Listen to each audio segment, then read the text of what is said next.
Y vamos a leer los versículos 11 al 14, porque leyendo la palabra me impresionó esta lectura y esta situación, y quiero hablar, el tema tiene que ver acerca del poder del pacto. Estamos bajo pactos, Dios es un Dios de pactos, amén. Fíjese si es poderoso el pacto, que mira lo que sucede aquí. Es un poco de la historia del pueblo de Israel en el libro de Éxodo capítulo 32 versículo 11 al 14, le damos lectura y dice así la palabra del Señor. Entonces Moisés oró en presencia de Jehová su Dios y dijo: Oh Jehová, ¿por qué se encenderá tu furor contra tu pueblo que tú sacaste de la tierra de Egipto con gran poder y con mano fuerte? ¿Por qué han de hablar los egipcios diciendo: para mal los sacó, para matarlos en los montes y para raerlos de sobre la faz de la tierra? Vuélvete del ardor de tu ira y arrepiéntete de este mal contra tu pueblo. Acuérdate de Abraham, de Isaac y de Israel, tus siervos, a los cuales has jurado por ti mismo y les has dicho: yo multiplicaré vuestra descendencia como las estrellas del cielo, y daré a vuestra descendencia toda esta tierra de que he hablado, y la tomarán por heredad para siempre. Entonces Jehová se arrepintió del mal que dijo que había de hacer a su pueblo. Wow. A Dios se tuvo que arrepentir. Y no arrepentirse porque él había hecho algo malo, sino porque la ira de Dios era justa. Había sacado a un pueblo con tremendas señales de poder, y nada más entretenerse un poco Moisés en el monte, cuando baja ya se habían hecho un becerro, ya estaban adorando dioses ajenos, y Dios le dijo a Moisés: déjame echarte a un lado un momentico, que hago barbecue con todos ellos y de ti haré una nación grande. Y entonces Moisés intercede en una forma inteligente, porque Moisés se había dado cuenta de que Dios es un Dios razonable. Le dijo a Isaías: venid a mí, estemos a cuentas, vamos a hablar.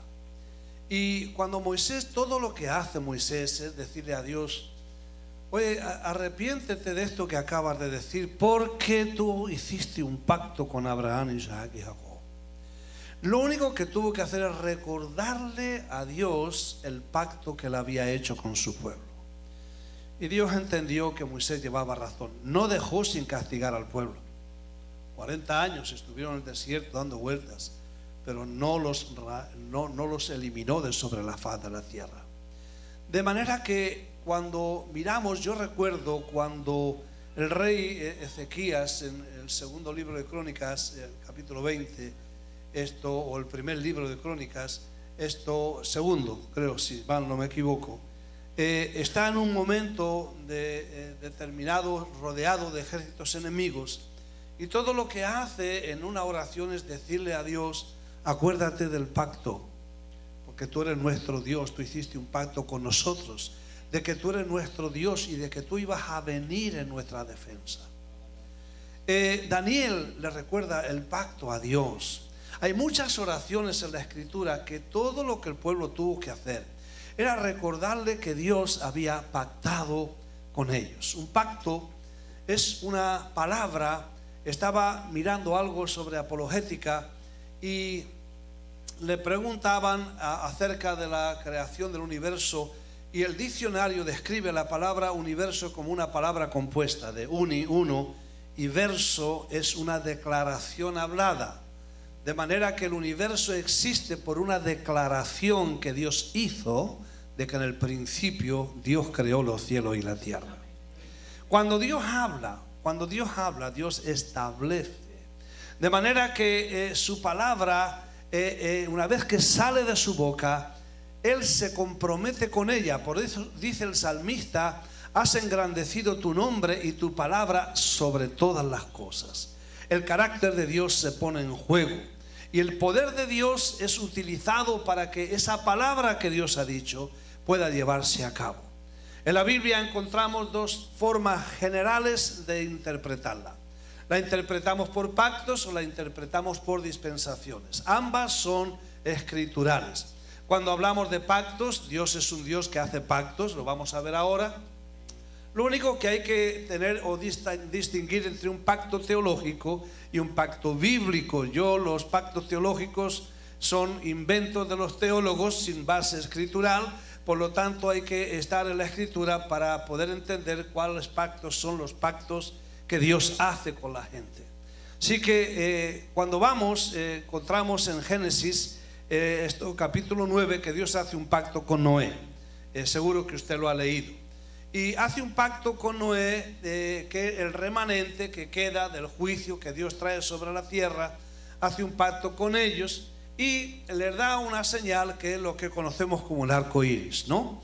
Y dijo: cada vez que veas el arco, es un recordatorio del pacto que hice, que nunca más voy a destruir la tierra por agua. Ahora, no se fíe mucho, porque dice Pedro que esa tierra está reservada para el fuego, para candela. Así que por agua no va a ser. Así que va a ser por candela lo que viene. Pero esa no es la idea. Cuando usted va a Génesis capítulo 12, que es cuando en realidad comienza la historia. En la Biblia, de Génesis 1 a Génesis 11, es un poco la historia de los orígenes y de los comienzos. Pero a partir del capítulo 12, es ya la historia del pueblo de Israel. Dios entonces presenta un plan de acción. Le falló a Adán y Eva, todos lo conocemos. Vino un juicio sobre la tierra, destruye a la humanidad, excepto a Noé y su familia. Y a través de ahí tienen como un nuevo comienzo. Vamos a empezar de nuevo. Y hace un pacto con Noé de que él no va a repetir esto, porque Dios se da cuenta que el hombre es malo desde que tiene uso de razón. Y que su corazón se inclina a hacer lo malo, le acorta simplemente los días de vida para que no esté pecando por 1000 años seguidos, porque imagínese usted la historia. Le acorta los días, pero hace un pacto y le da una señal. Génesis 12, entonces llama a un hombre llamado Abraham para que salga de Ur de los Caldeos y le da una serie de promesas. Pero luego en el capítulo 15 del mismo libro de Génesis confirma la promesa haciendo un pacto con Abraham, que luego es ratificado en el capítulo 22 de Génesis con un juramento acerca cuando Dios le pide que entregue su hijo. Luego tenemos que Dios le promete a Abraham, le hace promesas personales, nacionales y universales, y el pacto con Abraham viene a constituirse como la madre o el padre de los pactos, porque de ahí proceden todos los demás pactos, de ahí proceden todos los demás. En el cumplimiento de ese pacto abrahámico es que suele haber entonces un pacto mosaico, un pacto con Israel, cuando le da la ley al pueblo, un pacto davídico que hace con David en relación al rey, un pacto palestino donde se habla de la tierra, y luego habla de un nuevo pacto que lo que vamos a hablar después. Le estoy dando un pequeño abuelo de pájaro en la escritura. Así que en el capítulo 17 del libro de Génesis, ya una vez que el pacto Dios lo ha hecho, no voy a entrar en detalles, Él le da una señal de ese pacto, y la señal de ese pacto era la circuncisión. Todo el pueblo, todo varón del pueblo de Israel tenía que circuncidarse como señal de ese pacto.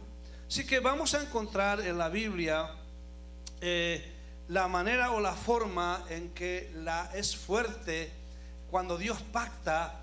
Es algo bien poderoso, es algo bien tremendo, es algo que compromete a Dios de todas. Cuando vamos a Jeremías, el capítulo 33, versículo 14, dice Dios, si faltara mi pacto con el día y mi pacto con la noche, así habrían de faltar las palabras que yo le dije a mi siervo David. Porque cuando Dios pacta con David, Dios le promete a David y le dice: de tu descendencia se va a levantar un varón que va a regir al pueblo de Israel y va a gobernar el mundo entero.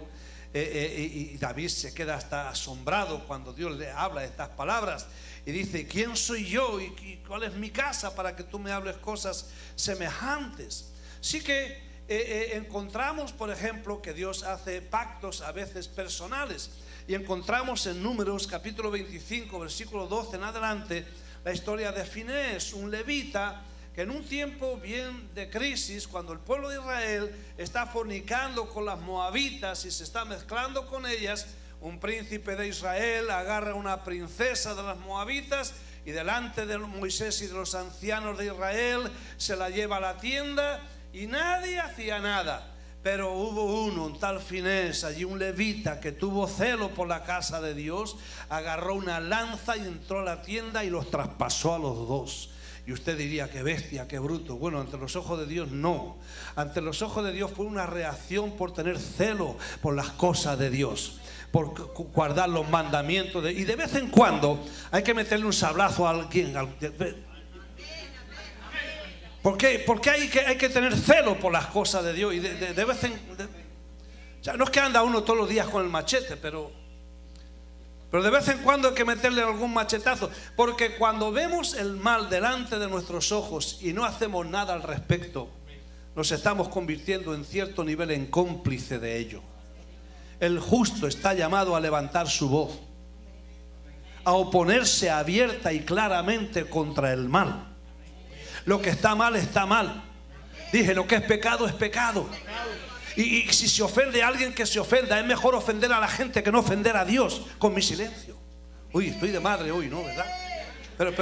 Pero esa es la historia. Y dice la Biblia que Dios hizo pacto con él. Hizo pacto de paz con él y su casa. E hizo pacto de sacerdocio perpetuo. Y nunca faltaría de esa familia sacerdote en la casa de Dios. Dios hizo pacto porque se agradó de ellos.